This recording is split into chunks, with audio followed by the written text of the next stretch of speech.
वालेकुम दोस्तों, क्या हाल है जनाब? ठीक ठाक। मैं हूं आपका दोस्त, आपका भाई उस्ताद बूटा फारूक।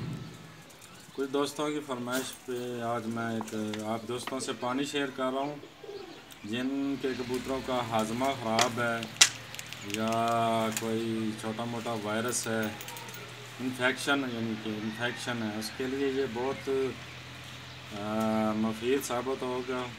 आप इस्तेमाल करें, इंशाल्लाह दुआ में याद रखेंगे।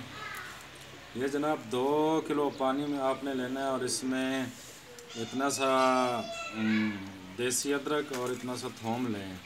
उसको हल्का सा कूट के पानी में डाल के तकरीबन उसको इतना उबालें कि 2 किलो पानी 1 किलो पानी तक रह जाए। इसका ये देखें जी, खुशबू भी बहुत प्यारी है इसका।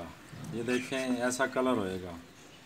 ये आपने देना कैसे है? 3 दिन रेगुलर 2 लीटर पानी में 3 ढकने डाल दें। ये ऐसा कलर है। तो 3 दिन देना है आपने। इसके बाद बेशक आप हफ्ते के बाद दे सकते हैं। बहुत ज़बरदस्त चीज़ है। आपके कबूतरों का पोटा भी सही रहेगा, हाजमा भी ठीक रहेगा और इन्फेक्शन वगैरह जो पोट में है उससे भी निजात मिलेगी। बहुत ज़बरदस्त पानी है ये, आप इस्तेमाल करें, इंशाल्लाह दुआ में याद रखेंगे।